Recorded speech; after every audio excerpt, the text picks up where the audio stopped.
अनुराग कश्यप ने एक्टिंग भी की आपके साथ है sir. How you see Anurag Kashyap as an actor? मैंने देखी नहीं उसकी एक्टिंग यार. आपके मित्र अच्छे हुए. हाँ लेकिन देखी नहीं मैंने एक्टिंग, तो देखी नहीं मैंने उनके.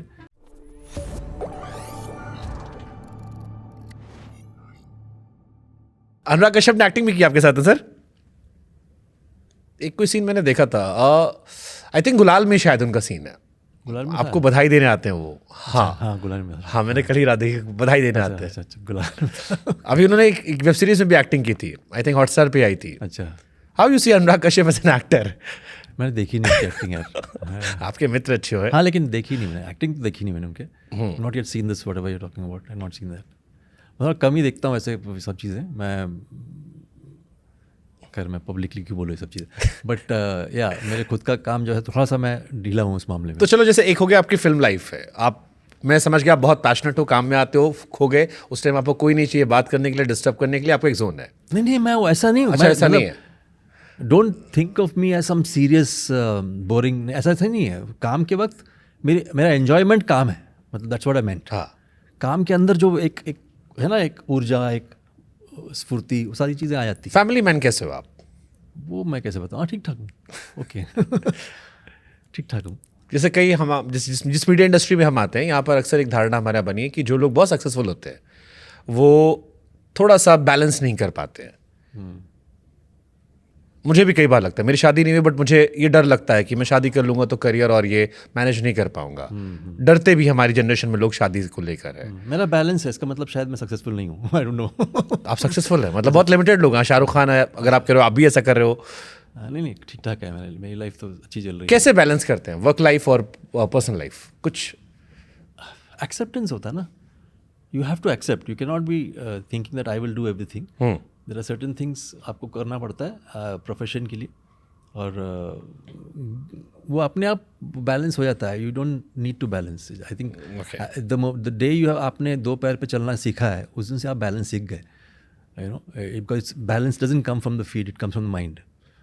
तो जो बैलेंस है, जो बच्चा चलता है ना, तब चलता है जब यहाँ पे बैलेंस होता है, तब इसलिए है. That's why is walking.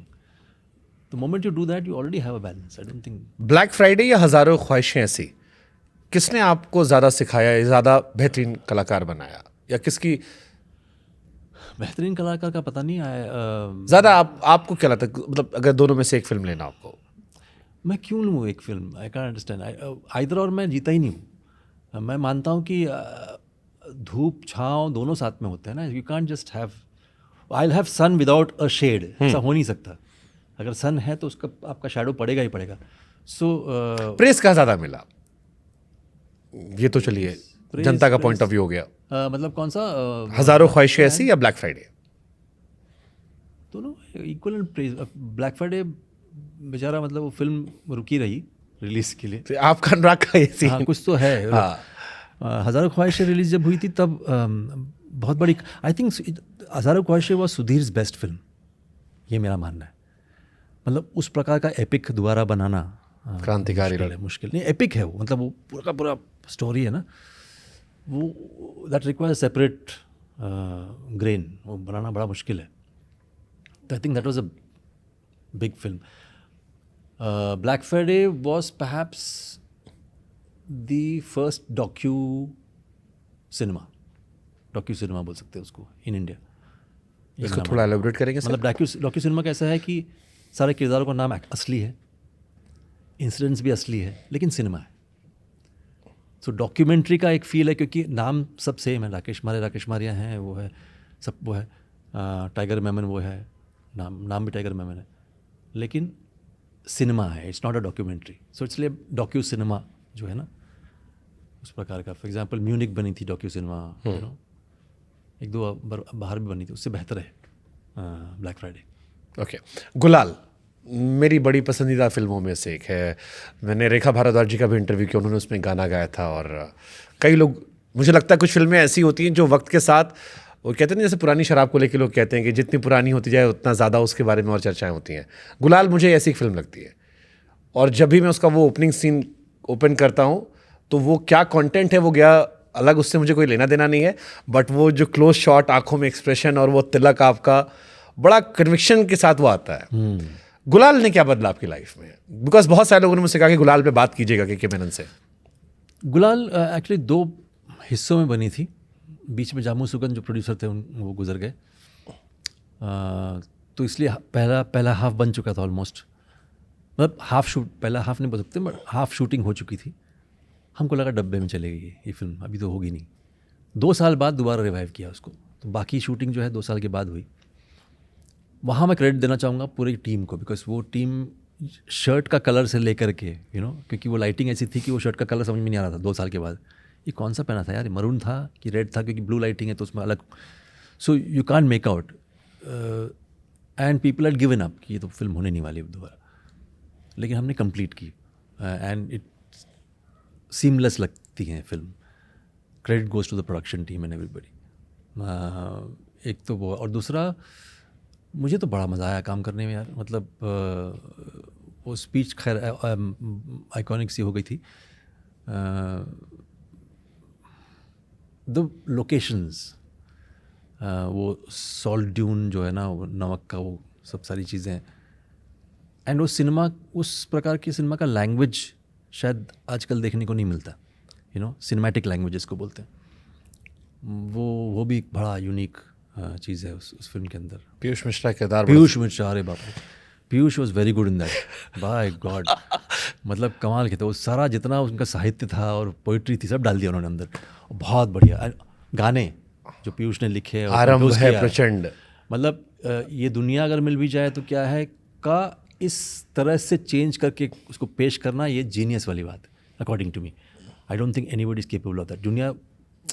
ये दुनिया अगर मिल भी जाए तो is a iconic song, you are touching that, और उसको छू करके उस तरह से उसको पिरोना, तो जीनियस काम है। म्यूजिक भी ज़बरदस्त था, जीनियस वाला काम है पीयूष का उसमें। अच्छा, अभी जैसे मैंने आपको अंडररेटेड कहा, मुझे लगता है कि ये अलग तरह के लोग हैं, ये अंडररेटेड लोग नहीं है।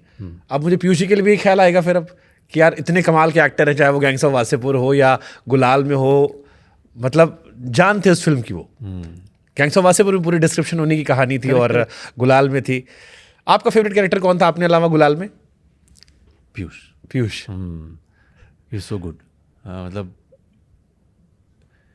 वो कुछ बात, स्पेशली जो उन्होंने खुद भी काफ़ी इम्प्रोवाइज़ किया उसमें, ऐसी बात नहीं है, मतलब बहुत इम्प्रोवाइज़ किया उन्होंने, तो वो it's difficult to play that part according to me, क्योंकि आप एक एक्सेंट्रिक हो, एट द सेम टाइम आपके अंदर एक मोटिव भी है, तो आप समझ नहीं आ पाता कि ये एक्चुअली ये दिमाग से ख़राब है कि या जानबूझ के कर रहा है, दैट इन बिटवीन प्ले, कमाल। मतलब पीयूष जी हैट्स ऑफ, कमाल के एक्टर है। ऐसे ही हैदर, अच्छा आपको इस बात की शिकायत रही कि आपको फिल्मों में रोमांस कम थोड़ा मिला? हाँ, मैंने कोशिश की हनीमून ट्रैवल्स में, हनीमून ट्रैवल्स प्राइवेट लिमिटेड में नाचा भी हूँ उसमें, तो आपने डांस भी किया है। आपने पहले कहीं कहा था कि मैं उन कलाकारों में नहीं हूँ जो नाचना वाचना, मतलब कहीं कुछ नाचने को लेकर एक स्टेटमेंट दिया था आपने। हाँ, मैंने कहा कि मैं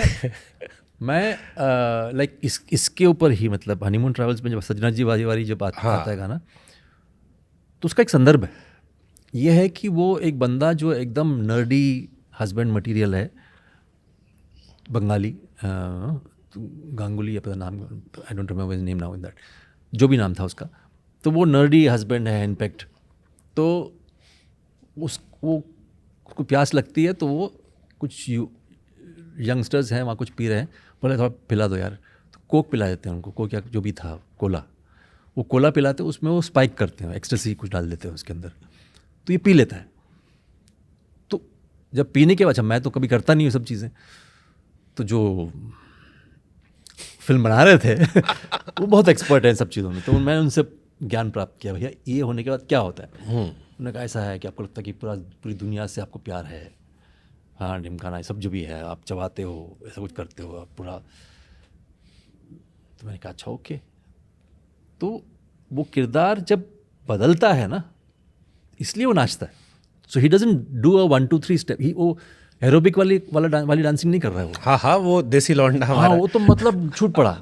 और एक हैंडपेक्ड हस्बैंड, हाँ, इस तरह से ट्रांसफॉर्म होना because that drink was spiked, तो वो संदर्भ है, तो इसलिए मैं नाचना मेरे को, ये तो चलो डायरेक्टर ने बता दिया कहानी आपको, बट अल्टीमेटली सीन में आपको नाचना था। करेक्ट, गाना आएगा, जनता देखेगी आप नाच रहे हैं, नाचने में डर लगा था? नहीं, क्या हुआ, जब यॉट के ऊपर फराह आई थी, तो मैं सवेरे सवेरे पहुंच गया, मैंने कहा फरा यार मेरे से एरोबिक 1 2 3 वो मत करवाओ यार, मेरे से होगा नहीं।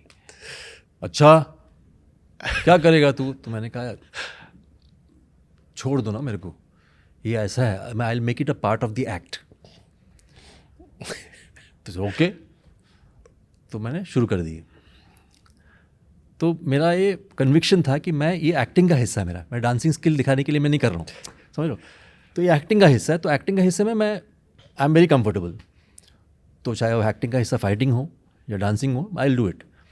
बट 1 2 3 में बांध दोगे तो लफड़ा है, तो वो मेरे को I don't have that skill. तो स्टेप कैसे रिपीट सेम करते थे? हाँ वो अपने आप निकला स्टेप, ऐसा नहीं कि वो हर बार एक ही था या अलग अलग था? अलग। तो वो करते करते बीच में एक पॉइंट पे फरहान रोक दिया माइक पे, के you had something, no you had something, दारू पिया है? नहीं यार, मैं कहाँ, you had something, some drug. मैंने कहा नहीं भाई। अच्छा ओके रिज्यूम। तो she felt that actually I was, You were so lost in your acting. हाँ I was like doing whatever I wanted to do.